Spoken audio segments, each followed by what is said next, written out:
To,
with great joy, call our January 5th, 2022 meeting to order. So welcome everyone. And Ms. Carlin, could you please call the roll? Sure. Chairperson Villa-Gomez. Present. Vice Chair Penn has requested an excused absence. Ms. Stark. Here. Mr. Dara.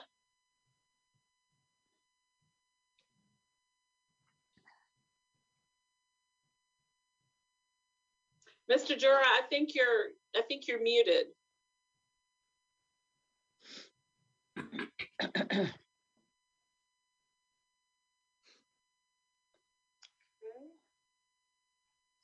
Mr. Jura, can you hear us?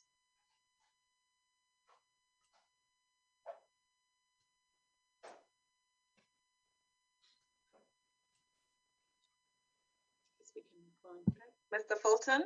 Here. Ms. Johnson. Present. Mr. Scales. Ms. Williams. And Ms. Wilson. Present. Chairperson Villa-Gomez, if I might make a suggestion with your internet connection today, you may want to just turn off your video. Better chance you'll stay on the whole meeting if you turn your video off. The folks don't mind. Okay, thank you. I'll do that.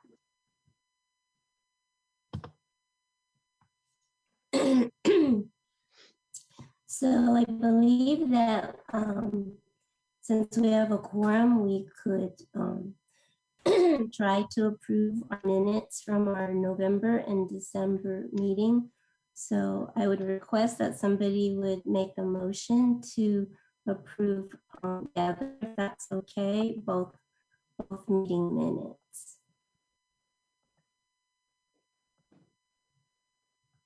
So move that we approve the minutes from November and December. Second. Thank you, Mr. Scales.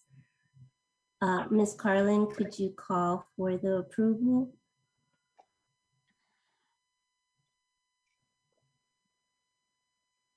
Chairperson Villa-Gomez. Approve. Ms. Stark. Approve. Mr. Fulton. Approve. Ms. Johnson. Approve. Ms. Wilson. Approve. And Mr. Dara.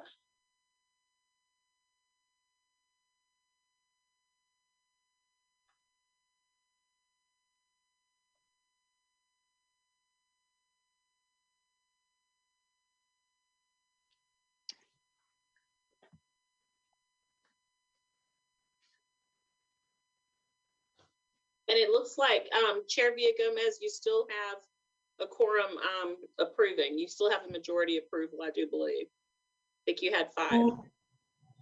Thank you, Ms. Wanda. Okay, then our minutes are approved for November and December of 2021. Thank you.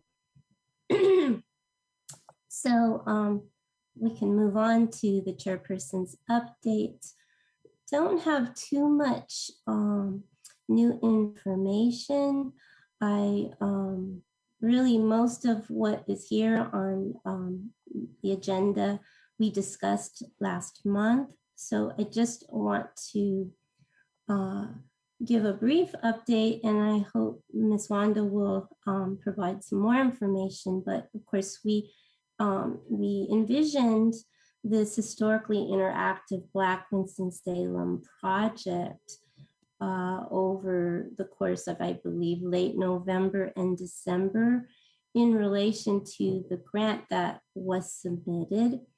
And I think that whether or not we receive the grant, this new historically interactive project, I believe, I'm so excited about it, and I really believe it will be one of the ways we will most creatively and effectively carry out our mission, particularly the charge for us to write those narratives on what gentrification and building and urban renewal and building 52 and business 40 did to our vibrant neighborhoods. And so I hope that everyone will find a way to think about something to contribute. Not necessarily, of course, we have lots of help from the technical side, but if we can all begin to think about the specific neighborhoods and landmarks that we would want to go into this project.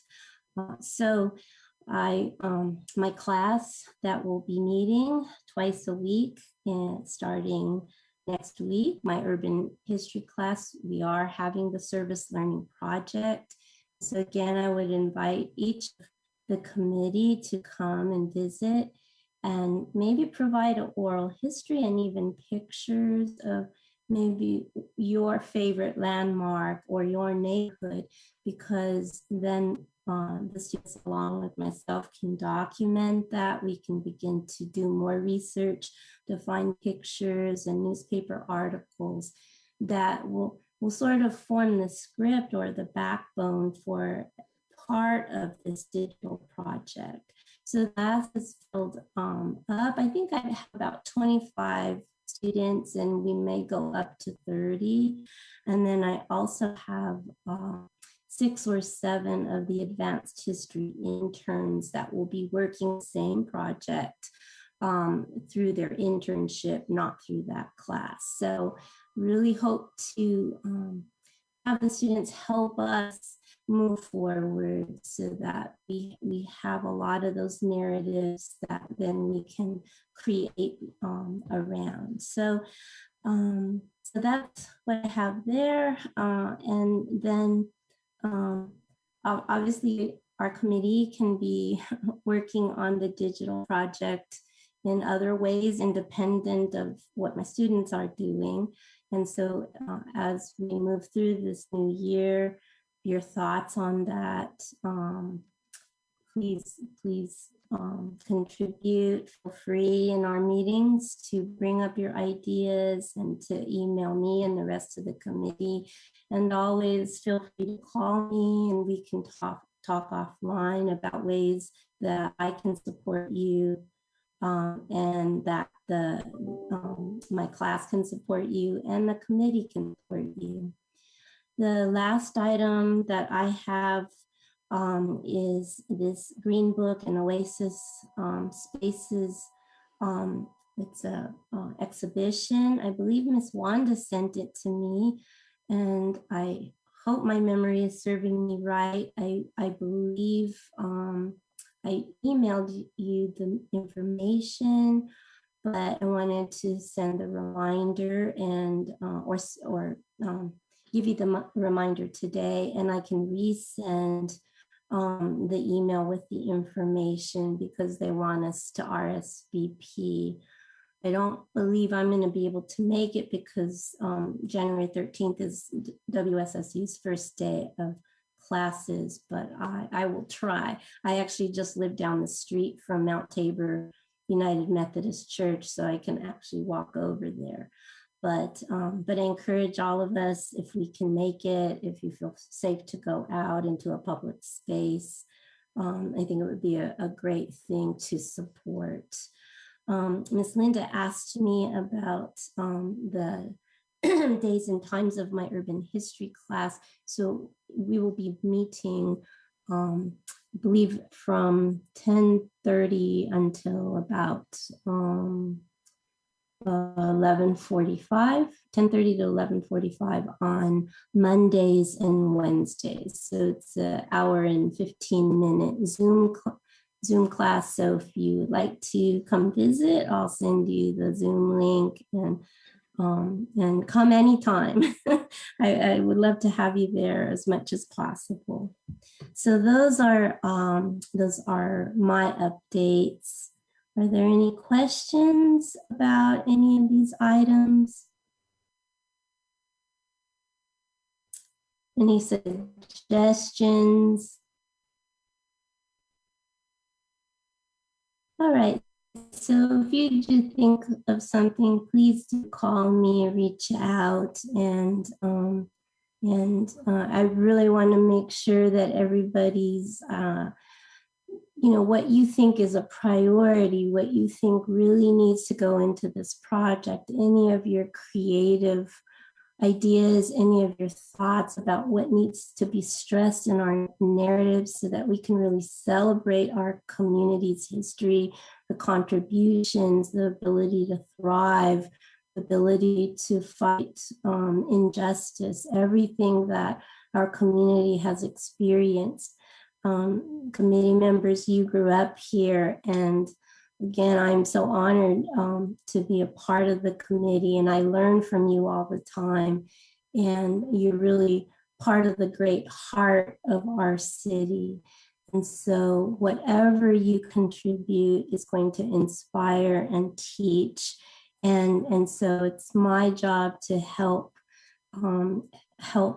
get those narratives and to put them into whatever form you think is best, and my students can help with that. So I just want to continue to encourage you, and please know I'm here, and this project is so important to me. I feel almost like, I was born to help this project along. I feel so called to just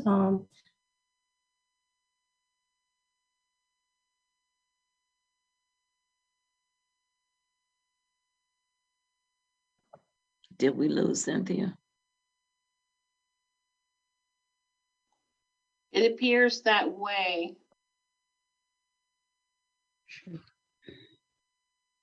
Chair Villa-Gomez, can you hear us? so sorry. I can hear you now. It looks like you lost me for a minute, so I'm not sure what you heard and didn't hear, but the bottom line is, please reach out to me if there's any way that I can support you contributing to our project. And please feel free to come to my class anytime. So thank you very much all. And I believe we can move on to our director's updates. Thank you, Chair Villa-Gomez. We seem to be having some very interesting technical difficulties today. I don't know, maybe this is the 2022 precursor, but let's not claim it. But anyway, Happy New Year, everyone. It's so great to see everybody who was able to join today. I am very excited to introduce to you two new staff members that we have in our Human Relations, Diversity, Equity, and Inclusion Department.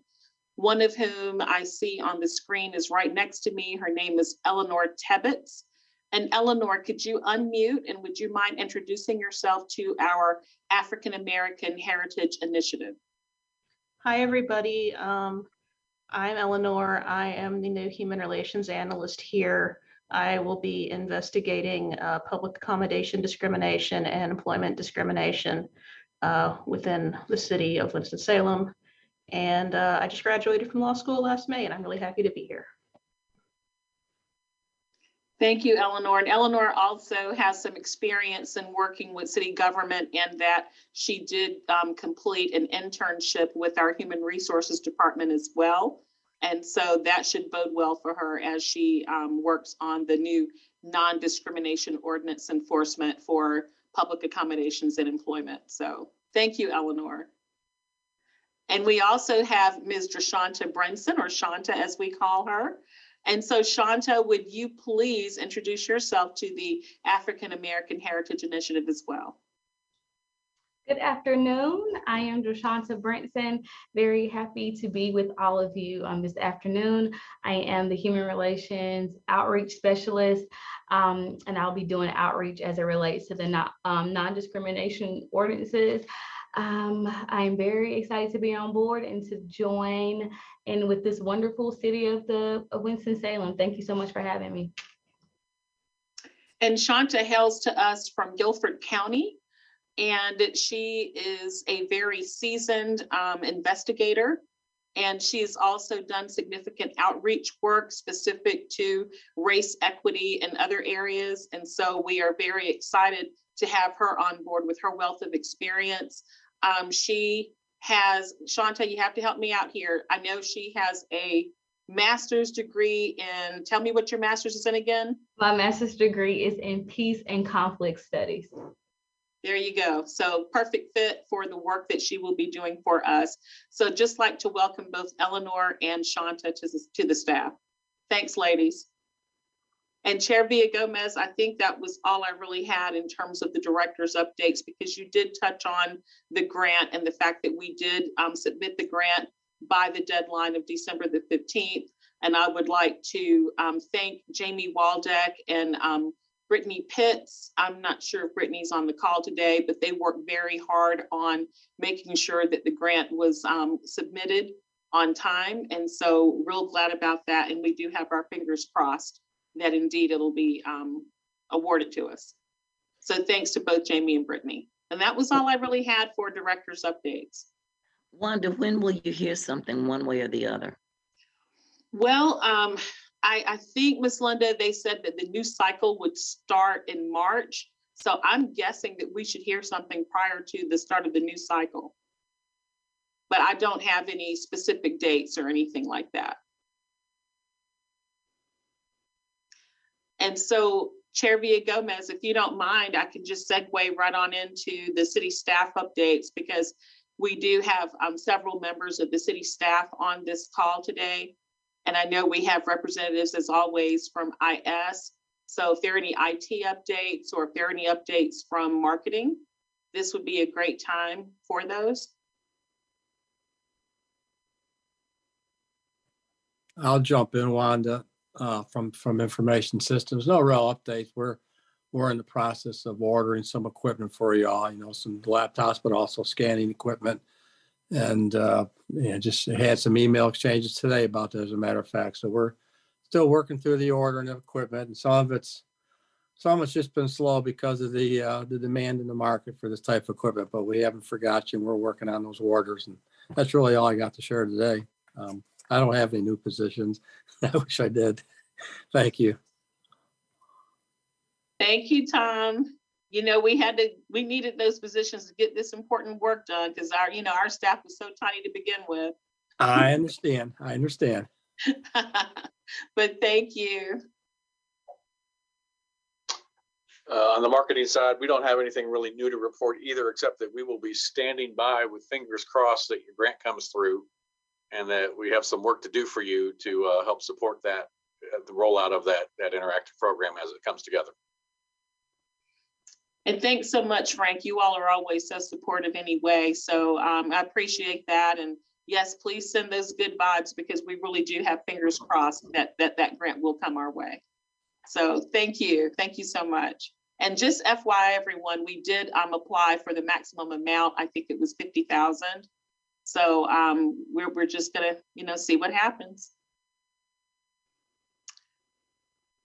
And I know I'm up for the next item as well on the agenda, which is Winston-Salem Foundation Redlining Project.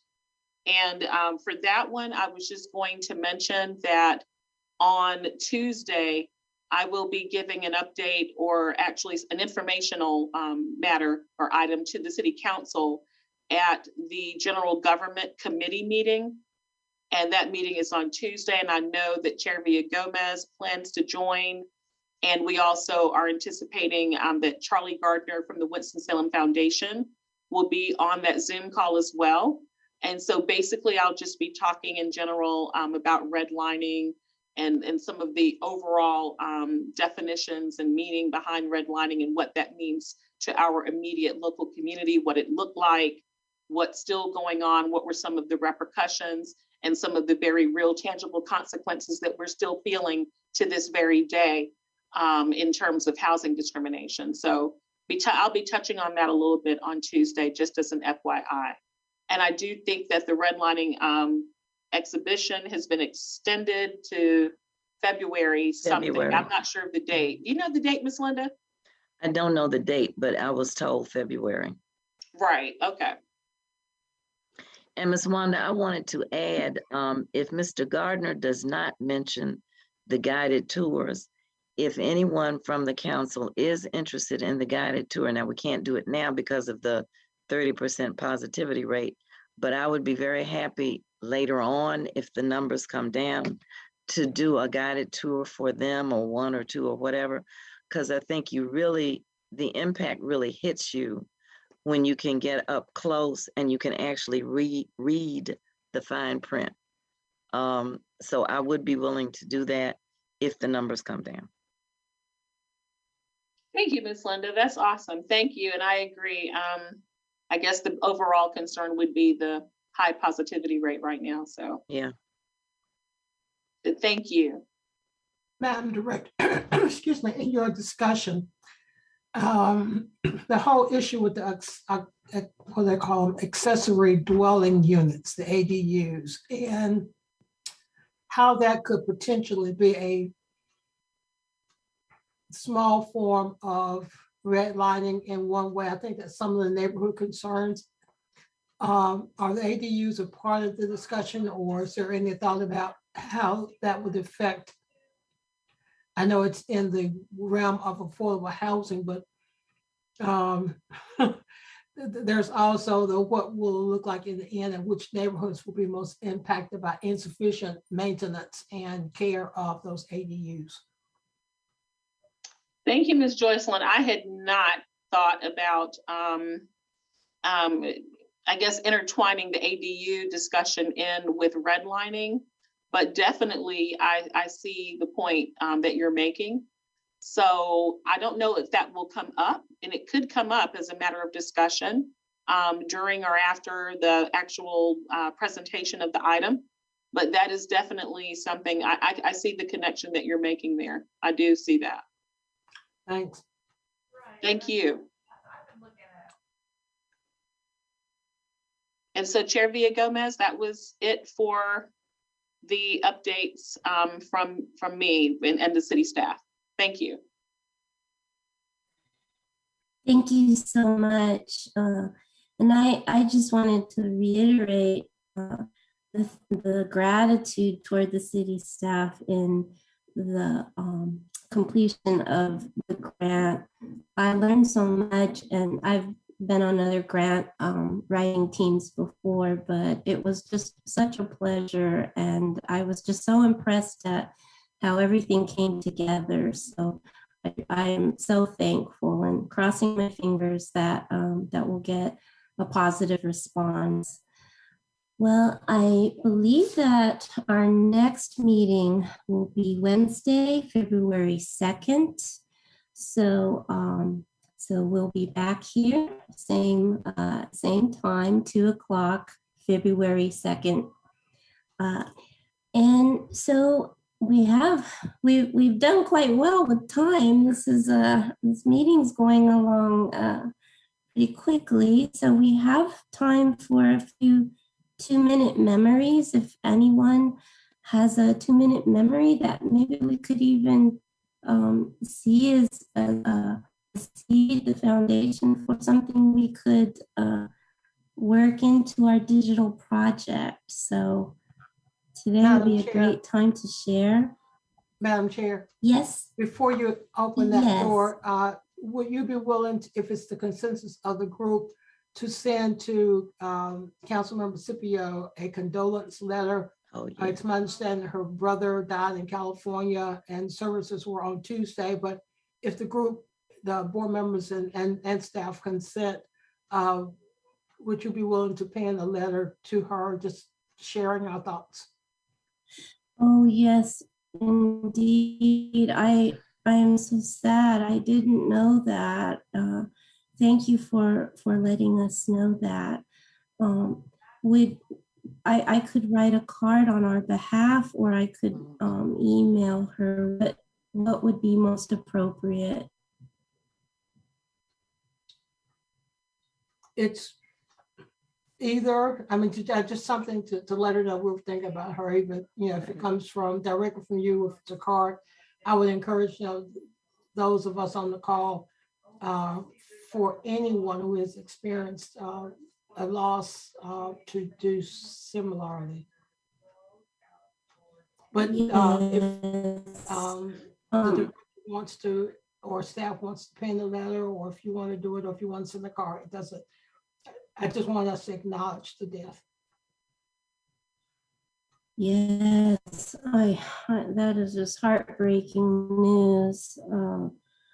I could send an email first, so that she knows we're all thinking about her and the extended family, and keeping them all in our prayers, since she'll be traveling so soon.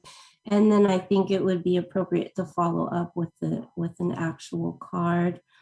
And so if the committee is comfortable with me sending the card on everyone's behalf, I think it would be appropriate to do both. So I can do that. I will follow up with the email today, and find a card and mail it. I'm in California as well. But did you say, Ms. Joycelyn, that the services are next Tuesday? Is that Past correct? Tuesday, if I'm correct, Sabrina, can you? Oh, so Yes, the service was yesterday. services were yesterday. Okay, thank you. Thank you so much for that, Ms. Joycelyn. Such sad news. Chairwoman, before you go into the brief memories, I had a question. I see Frank Elliott is still on the call. And my question was, can we still do the 2 or 3 minute, I guess you could call them remembrances, and then videotape that on a Zoom call, or record it on a Zoom call, and then send it to you to be added to the database? Is that still working? Is that still doable? I should think that'd be highly doable, as long as it's, under the 250 megabytes limit for uploads into our system. But Okay. yeah, I think that's great. Okay.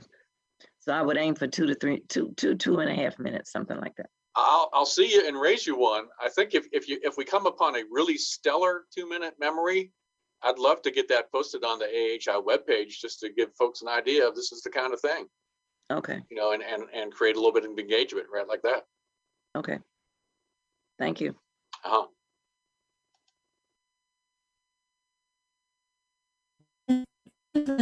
Clarification and that reminder, Ms. Linda. And thank you, Frank, for that clarification. So does anyone have a 2-minute memory they would like to share?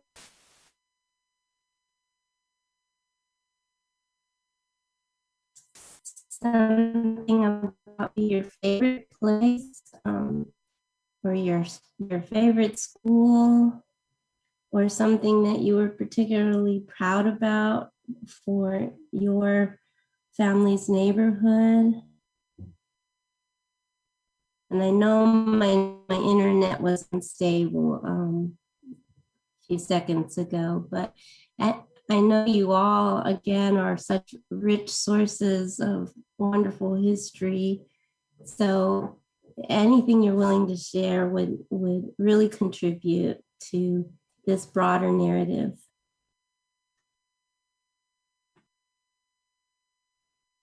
I guess, can we give a quick shout out to Sabrina for the work she did with the fireman dedication? As you may know, Willie Carter, who was one of the remaining two survivors, died last week, I guess. But Sabrina, can you just talk a bit about what you did with the fireman dedication and the honorary marker? So the last thing we did, we celebrated the 50th anniversary, which was back in March 3rd, I believe. We had a street renaming for the area on Dunleith Avenue where the first integrated firehouse is located, and that's the first integrated firehouse in the state of North Carolina. We had been keeping up with the surviving members. The first 8 is what we called them, the first 8 Black firefighters who were in the integrated fire station. So actually, with the help of marketing, I believe it may have been Frank Elliott who came up with the idea to do a street renaming for that area. And we did proclamations for those families of the 8 firefighters and the 2 that were living at that time, Robert Greer and Willie Chick Carter. He was actually the only one that was available to come on that day, and he passed away on last week. So there's one remaining firefighter still living from that group, Mr. Robert Greer, who I believe is 99 years old. And I believe he's 99 or he's about to turn 99. I can't remember which, but he's in really, really good shape. So we were glad to be able to do something for that group. Not sure about funeral arrangements, what's going on with for Mr. Carter, but that was the last thing that we did. A couple years ago, we also made them honorary fire chiefs. Back when I was with the fire department, Chief Mayo made those 2 honorary fire chiefs. So we and the guys with the fire department are very, very involved with those gentlemen and are always making sure that they're taken care of. So it's a pleasure to be able to work on those projects.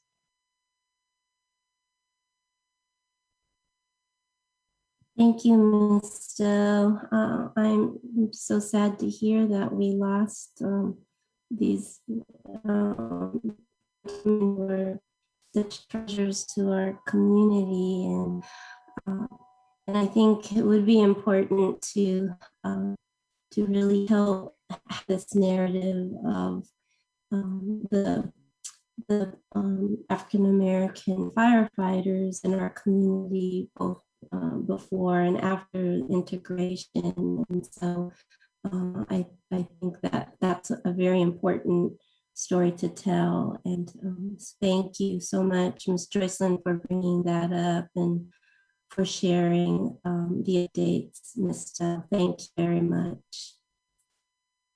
Are there any other stories that anyone would like to share?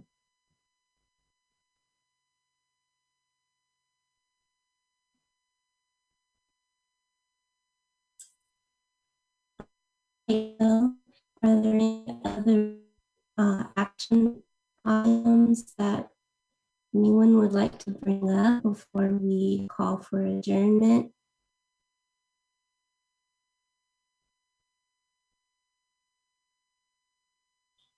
Okay, well, I would like again to wish everyone a happy new year. Stay safe and well. Take good care of yourself and your loved ones. And thank you so much for joining us today for the first meeting of the new year. So I would call for us to adjourn. Move to adjourn. Second the motion. So we're adjourned. Thank you very much. Take care, everyone. Happy New Year. Happy New Year. Thank you. Happy New Year. Happy New Year. Happy New Year.